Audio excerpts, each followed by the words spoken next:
ಎಲ್ಲರಿಗೂ ನಮಸ್ಕಾರಗಳು. ತಾಲೂಕು ಕನ್ನಡ ಸಾಹಿತ್ಯ ಪರಿಷತ್ ವತಿಯಿಂದ ನಿನ್ನೆ ಕನ್ನಡ ಸಾರಸ್ವತ ಲೋಕದ ಮಹಾನ್ ಕಾದಂಬರಿಕಾರರಾದಂತಹ ಎಸ್ ಭೈರಪ್ಪನವರು ವಿಪ್ಲವವನ್ನು ರಚಿಸಿದ್ದಾರೆ.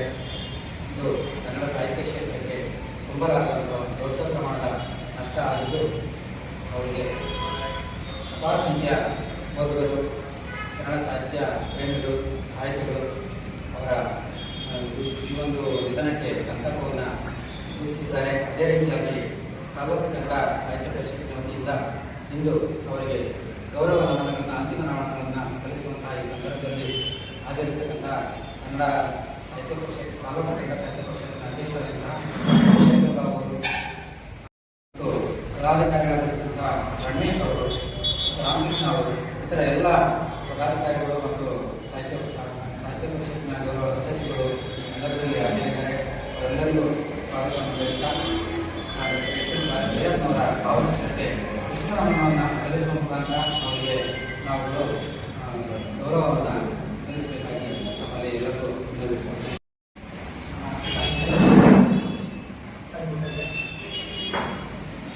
ನಿನ್ನೆ ದಿನ ನಮ್ಮ ಜಿಲ್ಲೆಯವರೇ ಆದಂತಹ ಸಾರಸ್ವತ ಲೋಕದ ಖ್ಯಾತ ಕಾದಂಬರಿಕಾರರು, ಸರಸ್ವತಿ ಸಮ್ಮಾನ ಪ್ರಶಸ್ತಿ ಪುರಸ್ಕೃತವಾಗಿರ್ತಕ್ಕಂತಹ ನಾಡೋಜ ಡಾಕ್ಟರ್ ಎಸ್ ಭೈರಪ್ಪನವರು ತುಂಬು ಜೀವನವನ್ನು ನಡೆಸಿ 93 ವರ್ಷ ವಯಸ್ಸಿನಲ್ಲಿ ಅವರು ದೈವಾಧೀನರಾಗಿರ್ತಾರೆ. ಅದರ ನಿಮಿತ್ತ ತಾಲೂಕು ಸಾಹಿತ್ಯ ಪರಿಷತ್ತಿನ ವತಿಯಿಂದ ಅವರಿಗೆ ಒಂದು ಶ್ರದ್ಧಾಂಜಲಿ ಸಭೆಯನ್ನು ಏರ್ಪಡಿಸಿದೆ. ಈ ಒಂದು ಸಂತಾಪ ಸೂಚಕ ಸಭೆಯಲ್ಲಿ ನಾವು ಹೇಳಬೇಕು ಅಂದರೆ, ಎಸ್ ಎಲ್ ಭೈರಪ್ಪನವರು ಖ್ಯಾತ ಕಾದಂಬರಿಕಾರ. ಅವರ ಒಂದು ಪರ್ವ ಆಗಿರ್ಬೋದು,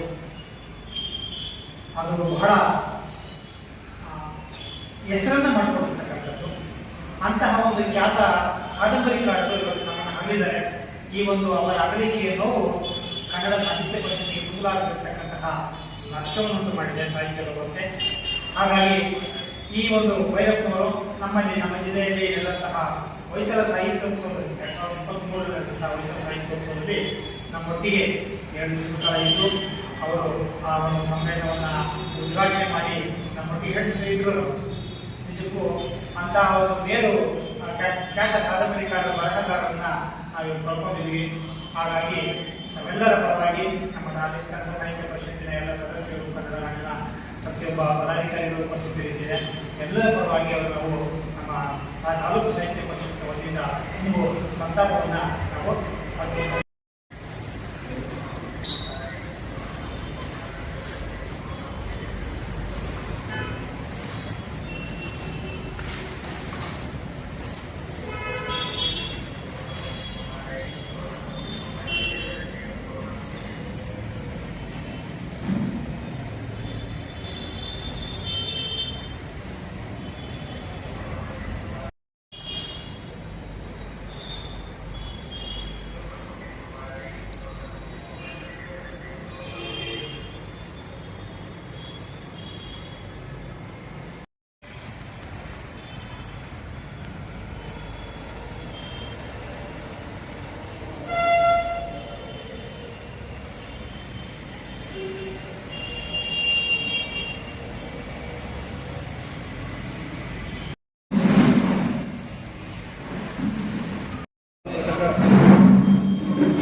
ನಾವು ಸಾಹಿತ್ಯ ಲೋಕದ ಒಬ್ಬ ಮೇರು ಕಾದಂಬರಿಕಾರರನ್ನು ನಾವು ಕರ್ಕೊಂಡಿದ್ದೀವಿ.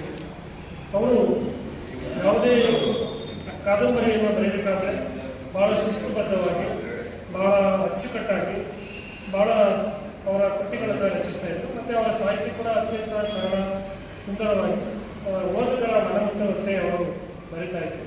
ನಾನು ಕೂಡ ಅವರ ಪರ್ವ ಕಾದಂಬರಿಯನ್ನು ಓದಿದ್ದೇನೆ. ಮತ್ತು ಆವರಣ ಅನ್ನೋ ಒಂದು ಪುಸ್ತಕವನ್ನು ಕೂಡ ತುಂಬ ಅಚ್ಚುಕಟ್ಟಾಗಿ ಬರೆದಿದ್ದಾರೆ. ಆ ಪುಸ್ತಕವನ್ನು ನಾನು 4-5 ಬಾರಿ ಕೂಡ ಓದಿದ್ದೀನಿ. ಮನೆಯಲ್ಲಿ ಕೂಡ ಅವರ ಕಾದಂಬರಿಗಳು ನಮ್ಮ ಮನೆಯಲ್ಲಿದ್ದಾರೆ. ಹಾಗಾಗಿ ಅವರು ನಮ್ಮದೇ ಜಿಲ್ಲೆಯವರು, ಸಂತೆಯವರು. ಹಾಗಾಗಿ ಮತ್ತು ಅವರ ವ್ಯಕ್ತಿತ್ವ ಎಲ್ಲವೂ ಕೂಡ ನಮಗೆಲ್ಲ ಆದರ್ಶಪ್ರಾಯವಾಗಿರುವಂಥದ್ದು. ಹಾಗಾಗಿ ಅವರು ಇಂದು ಒಂದು ತುಂಬ ಜೀವನವನ್ನು ನಡೆಸಿ ಅವರು ಈ ಒಂದು ಕೊನೆಯ ಹೆಸರಿನ ತೆಗೆದಿರುವಂಥದ್ದು ನಮ್ಮ ಸಾಹಿತ್ಯ ಲೋಕಕ್ಕೆ ತುಂಬಲಾರದ ನಷ್ಟ ಅನ್ನುವಂಥದ್ದು ಕೂಡ ಈ ಸಂದರ್ಭದಲ್ಲಿ ಅವ್ರ ಬಗ್ಗೆ ಮಾತಾಡಲಿಕ್ಕೆ ಅವಕಾಶ ಮಾಡ್ತೀವಿ. ಕನ್ನಡ ಸಾಹಿತ್ಯ ಪರಿಷತ್ತಿನ ನಮ್ಮ ಹಿರಿಯ ಕಾದಂಬರಿಕಾರರಾದಂಥ ಶ್ರೀ ಎಸ್ ಎಲ್ ಭೈರಪ್ಪನವರು ನಿನ್ನೆ ನಿಧನವಾಗಿದ್ದಾರೆ. ಅವರು ನನ್ನ ಊರನ್ನು ಕೇಳಿ ಎಸ್ ಎಲ್ ಭೈರಪ್ಪನವರು ನನ್ನನ್ನು ಒಂದು 7 ಕಿಲೋಮೀಟರ್ ಅಷ್ಟೇ ಸಂತೇಶ್ವರ. ನಿಜವಾಗ್ಲೂ ಒಂದು ಜೀವನ ಬಡ ಕುಟುಂಬದಿಂದ ಹುಟ್ಟಿ ಮೈಸೂರಿನೆಲ್ಲ ವಾರವನ್ನು ಅದರ ಮುಖಾಂತರ ಚಿಕ್ಕ ವಯಸ್ಸಿನಿಂದ ವ್ಯಾಸಂಗ ಮಾಡಿ ಬಡತನ ಕಷ್ಟವನ್ನೆಲ್ಲ ಸುಮಾರು ಸಾಹಿತ್ಯವನ್ನು ಇದು ಮಾಡಿಕೊಂಡು ಸುಮಾರು ಕಾದಂಬರಿಗಳು, ಅದರಲ್ಲಿ ಕೆಲವು ಸುಮಾರು 2-3 ಸಲ 10 ಸಲ ಪ್ರಿಂಟ್ ಆಗಿದೆ ಅವರ ಕಾದಂಬರಿಗಳು. ಅಷ್ಟು ಸಹ ಪ್ರಖ್ಯಾತವಾದಂಥ ಕಾದಂಬರಿಗಳು ಚಲನಚಿತ್ರವಾಗಿದೆ. ಜೊತೆಗೆ ಅವರು ಹೇಳಿದಾಗೆ ಒಂದು ಕಾದಂಬರಿಯನ್ನು ಅದನ್ನು ಇದು ಮಾಡಬೇಕಾದ್ರೆ ಅದು ಬೇಕಾದಂಥ ಇದನ್ನು ಸಹ ಸನ್ನಿವೇಶಗಳ ಬಗ್ಗೆ ಸುಮಾರು ತಿಂಗಳಗಟ್ಟಲೆ ಅಧ್ಯಯನ ಮಾಡಿ ಎಲ್ಲಿ ಹೋಗಬೇಕನ್ನೆಲ್ಲ. ಉದಾಹರಣೆ ಒಂದು ಕಾದಂಬರಿಗೋಸ್ಕರ ಸಂಗ್ರಹಿಸಬೇಕಾದ ಒಂದು ಮುಸ್ಲಿಮ್ಸ್ ಮನೆಯಲ್ಲಿ ಒಂದು ತಿಂಗಳಿದ್ರು. ಅವರ ಜೀವನದ ಇದ್ರ ಬಗ್ಗೆ ತಕ್ಷಣ ಅವರು ಇದು ಬರ್ತಿರಲಿಲ್ಲ. ತಿಂಗಳಗಟ್ಟಲೆ ವರ್ಷಗಟ್ಟಲೆ ಒಂದೊಂದು ಕಾದಂಬರಿಯನ್ನು ಅವಲಂಬಿಸಿ ಎಲ್ಲೆಲ್ಲಿ ಅಧ್ಯಯನ ಮಾಡಬೇಕು, ಅದಕ್ಕೆ ಸರಿಯಾದ ಒಂದು ವಿಷಯಗಳನ್ನು ಸಂಗ್ರಹಿಸಿಕೊಂಡೆಲ್ಲ ಆಳವಾಗಿ ಅಧ್ಯಯನ ಮಾಡಿ ಯಾವುದೇ ಒಂದು ಇದಕ್ಕೆ ಇದಕ್ಕೆ ಯಾವುದೇ ಮುಲಾಜಿಗೆ ಇದು ಮಾಡ್ತಿರಲಿಲ್ಲ.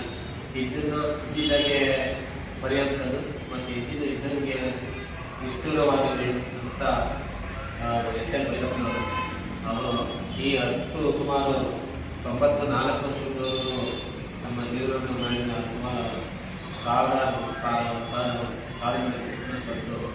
ನಮ್ಮ ಇದಕ್ಕೆ ಕನ್ನಡಕ್ಕೆ ಒಂದು ಸಾಹಿತ್ಯದ ಇದನ್ನು ಅಪಾರ ಇದನ್ನು ನಡೆಸೋಗಿದ್ದಾರೆ. ನಿಜವಾಗ್ಲೂ ಬೇರೆ ಕಾದಂಬರಿದ್ದಾರೆ, ಅನೇಕರಿದ್ದಾರೆ.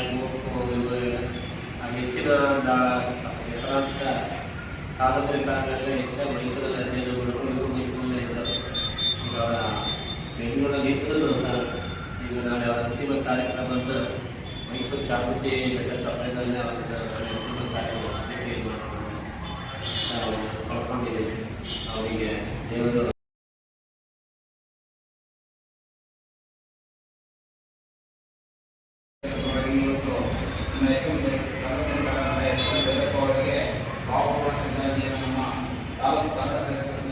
ಈ ಕಾರ್ಯಕ್ರಮಕ್ಕೆ ನಮ್ಮ ಅಧ್ಯಕ್ಷತೆ ವಹಿಸಿರ್ತಕ್ಕಂಥ ಬಾಬು ಅವರಿಗೆ ನಮ್ಮೆಲ್ಲರ ಹಾಗೂ ಈ ಸಂಘದ ನಮ್ಮ ಒಂದು ಪದಾಧಿಕಾರಿಗಳು ಹಾಗೂ ನಮ್ಮ ಸ್ನೇಹಿತರಾದ ರಮೇಶ್ ಅವರು ಶಿಕ್ಷಕರು ಭಾಗವಹಿಸಿ ಈ ಕಾರ್ಯಕ್ರಮವನ್ನು ಎಲ್ಲರೂ ಯಶಸ್ವಿಯಾಗಿ